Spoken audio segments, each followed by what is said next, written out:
Hello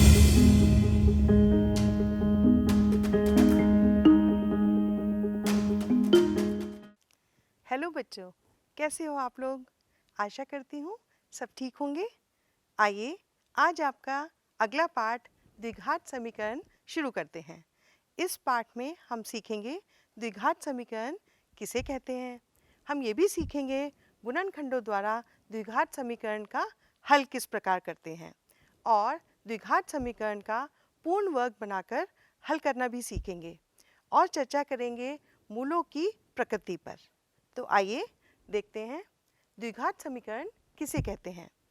चर x में एक द्विघात समीकरण ax की घात 2 प्लस bx प्लस c बराबर है 0 के प्रकार की होती है, जहां a, b, c वास्तविक संख्याएं हैं तथा a 0 के बराबर नहीं है। उदाहरण के लिए 2x की घात 2 प्लस x माइनस 25 बराबर 0 एक द्विघात समीकरण है। वास्तव में कोई भी समीकरण p x बराबर 0 जहाँ p ऑफ x घात 2 का एक बहुपद है, एक द्विघात समीकरण कहलाती है। परंतु जब हम p ऑफ x के पद घातों के घटते क्रम में लिखते हैं तो हमें समीकरण का मानक रूप प्राप्त होता है, अर्थात ax की घात 2 प्लस bx प्लस c बराबर 0 जहाँ a 0 के बराबर नहीं है, द्विघात समीकरण का मानक रूप कहलाता है। द्विघात समीकरण हमारे आसपास के परिवेश की अनेक स्थितियों एवं गणित के विभिन्न क्षेत्रों में प्रयुक्त होते हैं। आइए आपके एनसीईआरटी पुस्तक की प्रश्नावली 4.1 का पहला प्रश्न देखते हैं। जांच कीजिए कि क्या निम्न द्विघात समीकरण है। x प्लस 1 की घात 2 बराबर है 2 गुना x माइनस 3। इसको देखने के लिए हम पहले इसको ब्रैकेट को खोल लेते हैं। x की घात 2 प्लस 1 प्लस 2 गुना x बराबर होगा 2x माइनस 6। देखिए 2x यहाँ पर कैंसिल हो गया, हमें मिला x की घात 2 प्लस 1 प्लस 6 बराबर 0। x की घात 2 प्लस 7 बराबर 0। तो हाँ, ये द्विघात समीकरण है। आगे देखते हैं। x की घात 2 माइनस 2x बराबर है माइनस 2 गुना 3 माइनस x। इसको भी पहले हम सरलीकरण कर लेते हैं। हमें मिलेगा माइनस 6 प्लस 2x। 2x की घात 2 माइनस 2x बराबर है माइनस 6। ये हो गया x की घात 2 माइनस 4x प्लस 6 बराबर 0। जी हाँ, ये भी द्विघात समीकरण है। ठीक है बच्चों, आगे देखते हैं। x माइनस 2 गुना x प्लस 1 बराबर है x माइनस 1 गुना x प्लस 3। इसको हल करने के लिए हम x माइनस 2 x प्लस 1 बराबर है x माइनस 1 गुना x प्लस 3। पहले हम इसको सरल कर लेते हैं। x को x से गुना करेंगे, x की घात 2 प्लस x माइनस 2x और ये हो जाएगा माइनस 2 बराबर है x को x से गुना किया, x की घात 2 plus 3x minus x minus 3। x की घात 2 दोनों तरफ कैंसिल हो जाएगा, ये हमारे पास बचेगा माइनस x माइनस 2 बराबर है 2x माइनस 3। 2x को इधर ले आते हैं, minus x minus 2x minus 2 plus 3 बराबर 0। तो ये हुआ माइनस 3x प्लस 1 बराबर 0। तो नहीं, ये एक द्विघात समीकरण नहीं है। क्यों? यहाँ पे x की घात 2 नहीं है। आगे देखते हैं। 2x माइनस 1 गुना x माइनस 3 बराबर x प्लस 5 गुना x माइनस 1। यहाँ देखिए, अगर हम 2x को x से गुना करेंगे हमें मिलेगा 2x की घात 2 minus 6x minus x minus minus plus 3 बराबर है x की घात 2 minus x plus 5x minus 5। 2x की घात 2 माइनस x की घात 2, ये हो गया माइनस 7x प्लस 3 बराबर 5x माइनस x हो गया 4x माइनस 5। और सरल कर लेते हैं, x की घात 2 माइनस 7x माइनस 4x, ये हो जाएगा माइनस 11x और प्लस 8, 5 इधर आएगा प्लस हो जाएगा 3 प्लस 5 8। जी हाँ, ये द्विघात समीकरण है। समझ में आया बच्चों? चलिए अगला प्रश्न देखते हैं। x की घात 2 प्लस 3x प्लस 1 बराबर है x माइनस 2 की घात 2। यहाँ पर x की घात 2 प्लस 3x प्लस 1 बराबर है x की घात 2 प्लस 4 माइनस 4x। x की घात 2 कैंसिल हो गया, 3x प्लस 4x इधर आया साइन बदल गया, प्लस 1 माइनस 4 बराबर 0, 7x माइनस 3 बराबर 0। तो नहीं, एक ये द्विघात समीकरण नहीं है, रैखिक समीकरण है। टिप्पणी पे गौर करिए, समीकरण को यह तय करने के लिए कि वह द्विघात है अथवा नहीं, हमें उसका सरलीकरण करना आवश्यक है। आइए आगे देखते हैं। निम्न स्थितियों को द्विघात समीकरणों के रूप में निरूपित कीजिए। प्रश्न है, एक आयताकार भूखंड का क्षेत्रफल 528 मीटर वर्ग है। क्षेत्र की लंबाई मीटरों में, चौड़ाई के दुगने से एक अधिक है।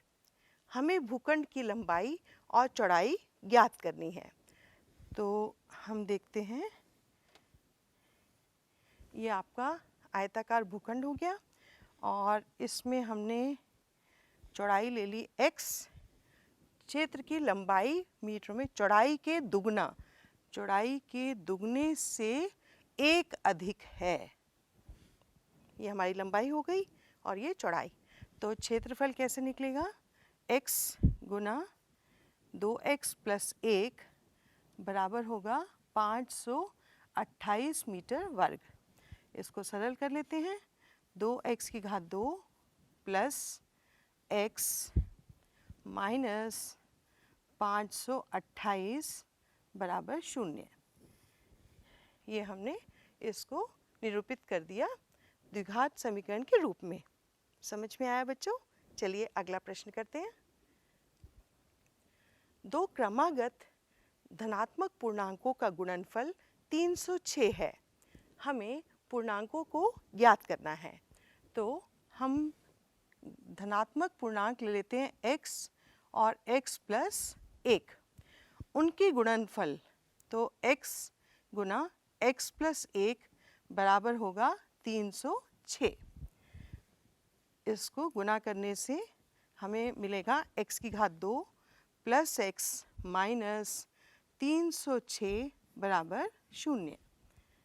इस प्रकार हमने इसको निरूपित किया। समझ में आया? चलिए अगला प्रश्न करते हैं। रोहन की माँ उससे 26 वर्ष बड़ी है। उनकी आयु वर्षों में का गुणनफल अब से 3 वर्ष पश्चात 360 हो जाएगी। हमें रोहन की वर्तमान आयु ज्ञात करनी है। तो मान लेते हैं रोहन की वर्तमान आयु x वर्ष है।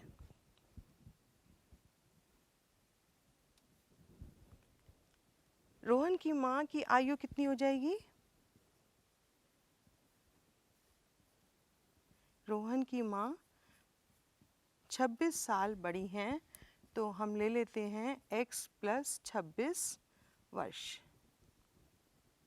ठीक है।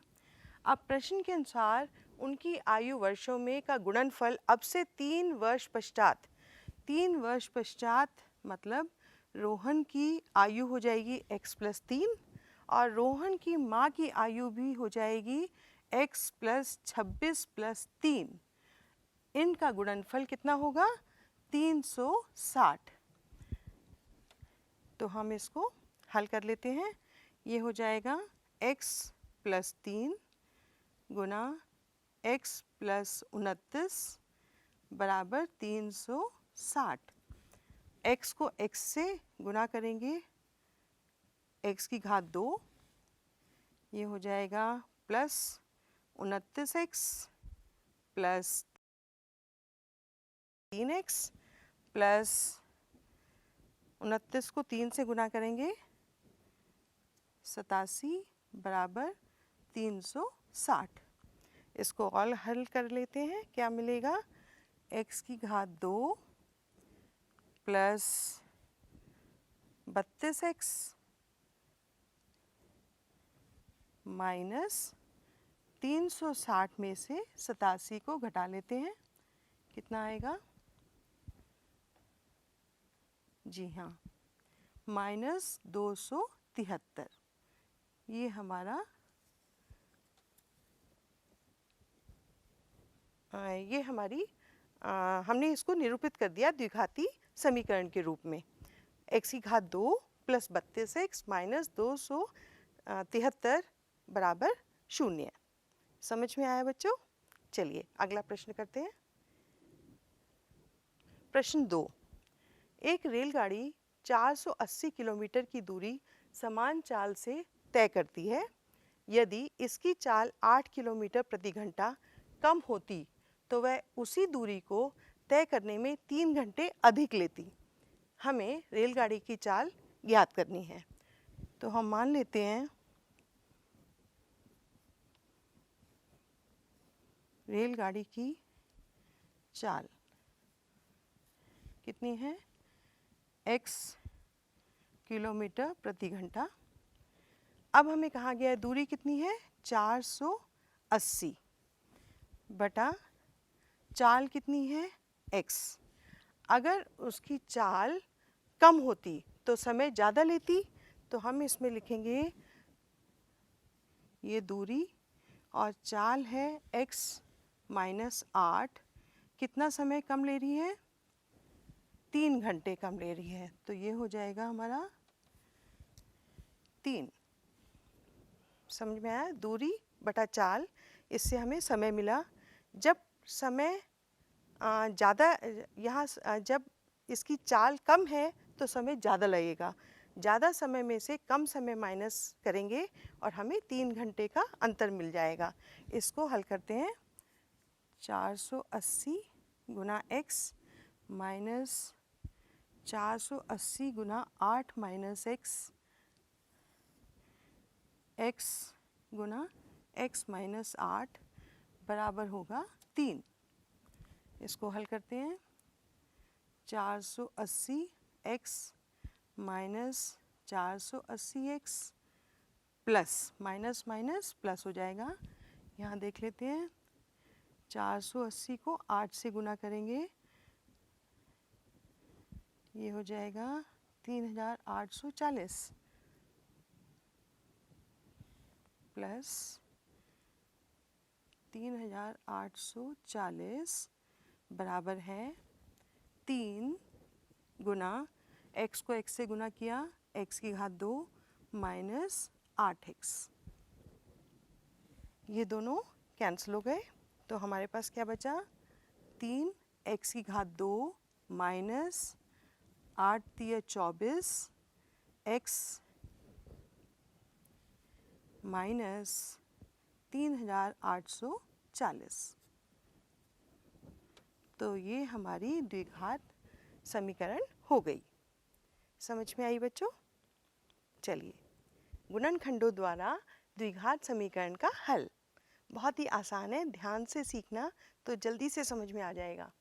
व्यापक रूप में एक वास्तविक संख्या अल्फा द्विघात समीकरण ax की घात 2 प्लस bx प्लस c बराबर है 0 और a 0 के बराबर नहीं है का एक मूल कहलाती है यदि a अल्फा की घात 2 plus b alpha plus c 0 के बराबर हो।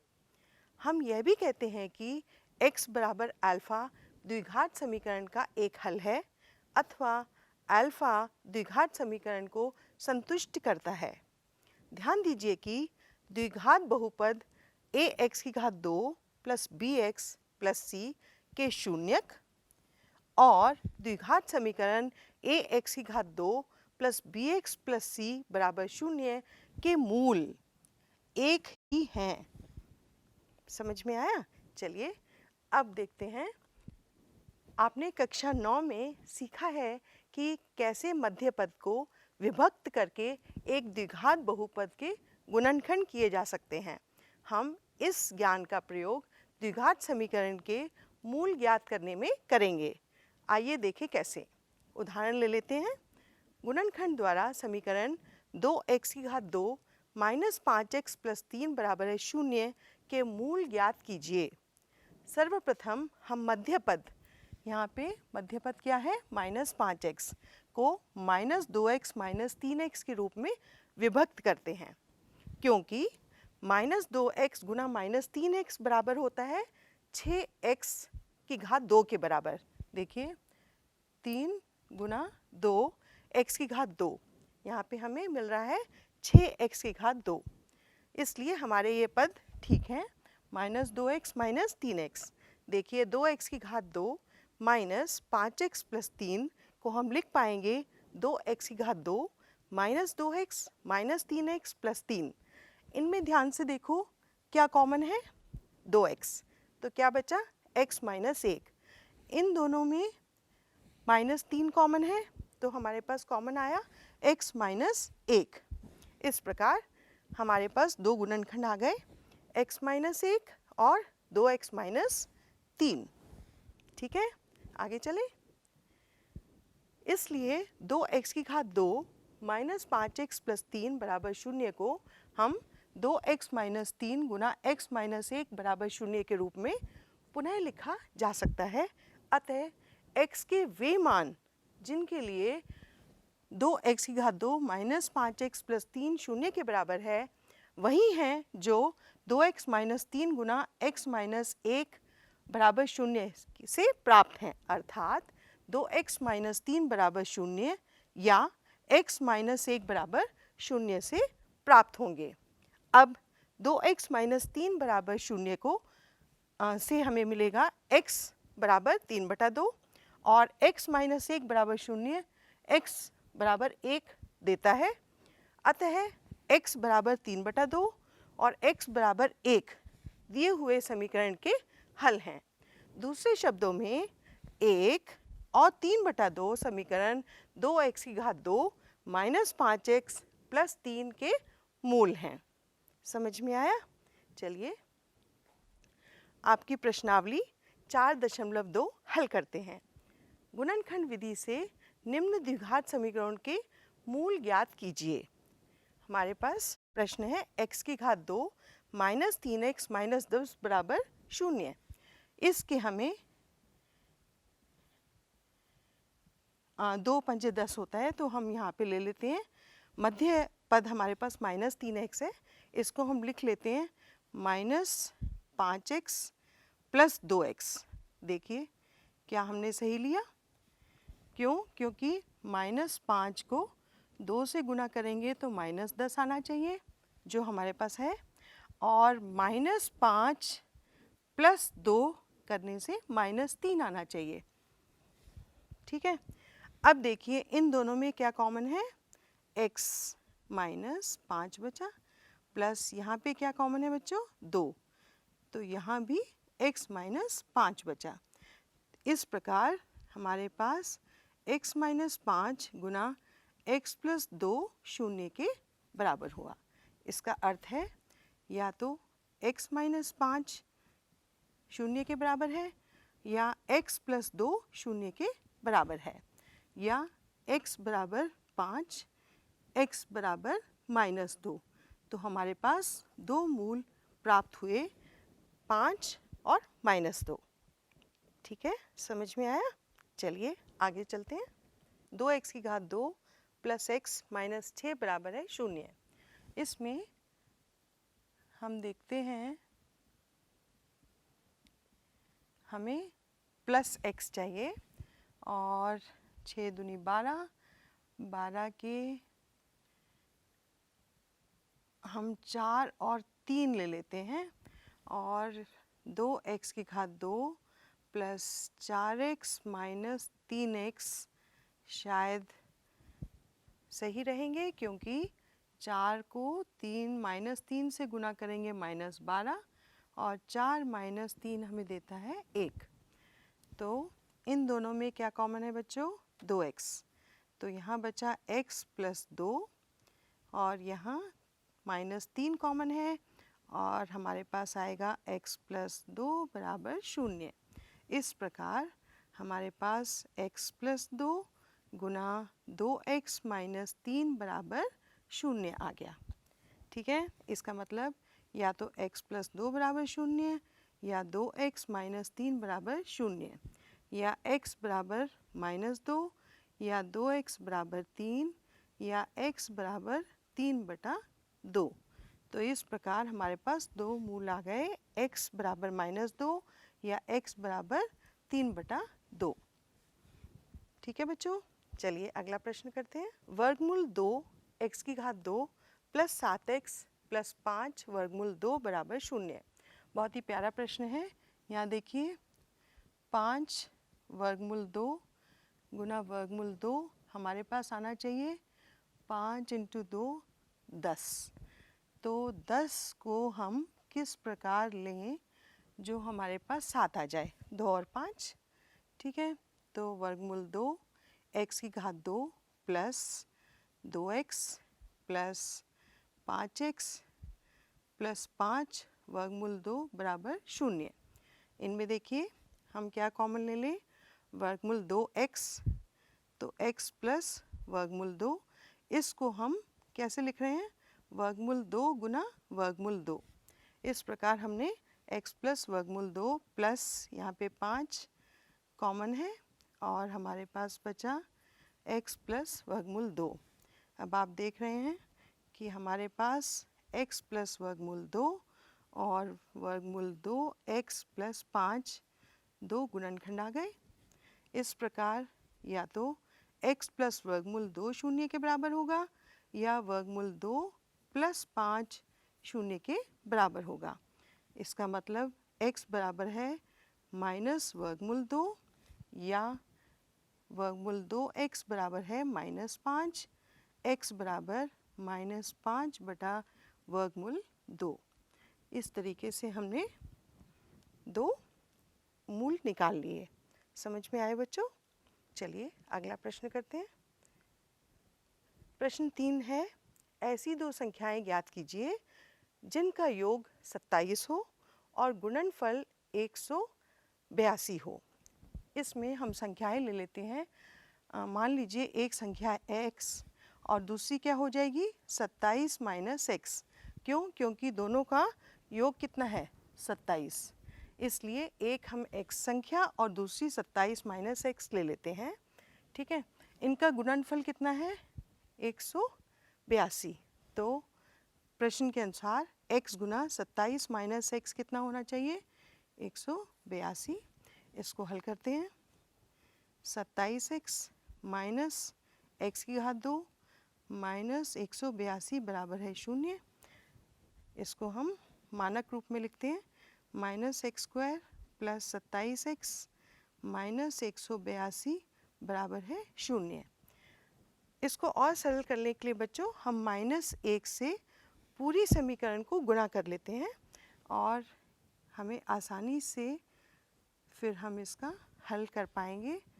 प्लस 182 बराबर है 0। अब इसका मध्य पद है -27, इसको हमें तोड़ कर लिखना है। तो ये होगा -27x प्लस 182। 182 के हम इसमें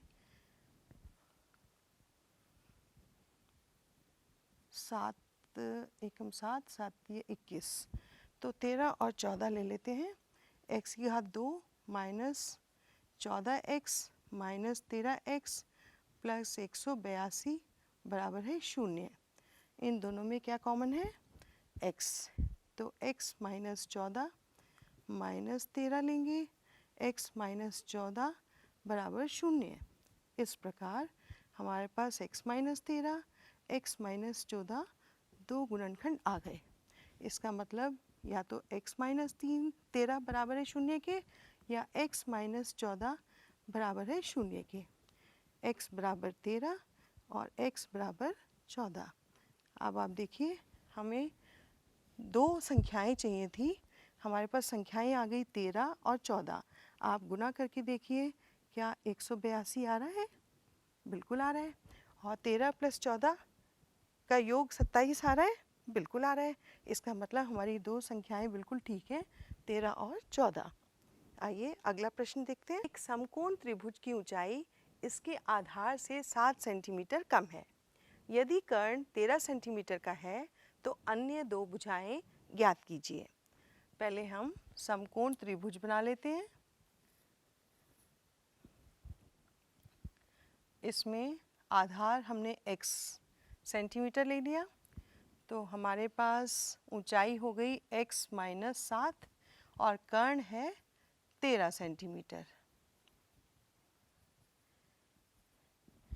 अब हम इसको a मान लेते हैं, b और c इसको हल करेंगे पाइथागोरस प्रमेय की सहायता से। ये हो जाएगा ab का वर्गमूल 2 का घात 2 प्लस bc की घात 2, ये हो गया 13 की घात 2 बराबर x माइनस 7 की घात 2 प्लस x की घात 2।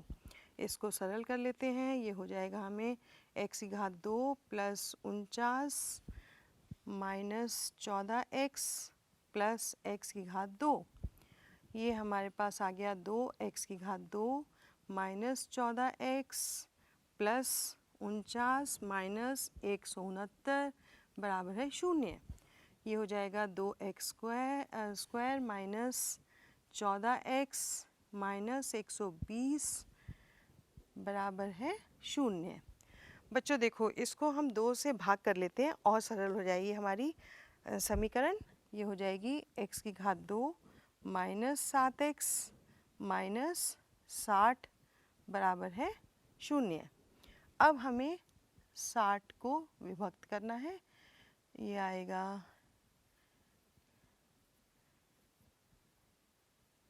जी हाँ, हमने ले लिया 12 और 5, ठीक है। x की घात 2 minus 12x plus 5x minus 60 बराबर है 0। इनमें देखिए x कॉमन है, x माइनस 12, और इसमें 5 कॉमन है, x माइनस 12 बराबर है 0। इसका मतलब या तो x माइनस 12 और x प्लस 5 बराबर है 0। इसका मतलब हुआ या तो x बराबर है 12 या x बराबर है माइनस 5। क्योंकि ये एक विमा है, ये x माइनस 5 लंबाई नहीं हो सकती, इसलिए हम लेंगे x बराबर 12। तो हमारा आधार हो गया 12 और x माइनस 7 हो गया 5, तो 12 और 5 हमारी लंबाई आ गई, ठीक है। तो ये दोनों भुजाएं हमें मिल गई 12 सेंटीमीटर और 5 सेंटीमीटर। समझ में आया बच्चों?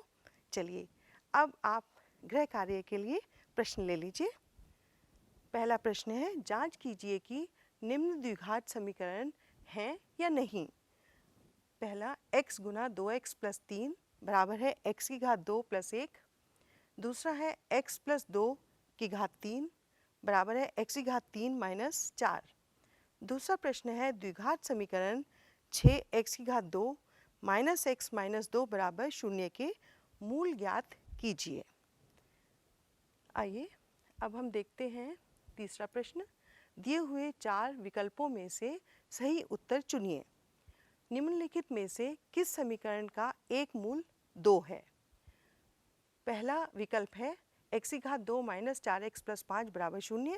दूसरा विकल्प है x की घात 2 प्लस 3x माइनस 12 बराबर 0। तीसरा विकल्प है 2x की घात 2 माइनस 7x प्लस 6 बराबर 0।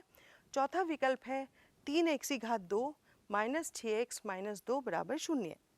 अगला है, यदि समीकरण x की घात 2 प्लस kx माइनस 5/4 बराबर 0 का एक मूल 1/2 है तो k का मान क्या होगा? पहला विकल्प है 2, दूसरा -2, तीसरा 1/4, चौथा 1/2। आइए अब देखते हैं हमने क्या क्या सीखा। आपने इस पाठ में निम्न तथ्यों का अध्ययन किया है। पहला, चर x में एक द्विघात समीकरण ax की घात 2 प्लस bx प्लस c बराबर 0 के प्रकार का होता है, जहाँ a, b, c वास्तविक संख्याएं हैं और a 0 के बराबर नहीं है। एक वास्तविक संख्या अल्फा द्विघात समीकरण ax की घात 2 प्लस bx प्लस c बराबर 0 का एक मूल कहलाती है यदि ax की घात 2 plus b alpha plus c बराबर 0 हो, द्विघात बहुपद ax की घात 2 प्लस bx प्लस c के शून्यक और द्विघात समीकरण के मूल एक ही होते हैं। यदि हम ax की घात 2 प्लस bx प्लस c, जहाँ a 0 के बराबर नहीं है, के दो रैखिक गुणकों में गुणनखंड कर सकें तो द्विघात समीकरण ax की घात 2 प्लस bx प्लस c बराबर 0 के मूल प्रत्येक गुणक को 0 के बराबर करके प्राप्त कर सकते हैं। तो बच्चों, आशा करती हूँ आपको आज का पाठ समझ में आया होगा। खूब अभ्यास करिए, बहुत ही सरल हो जाएगा। धन्यवाद।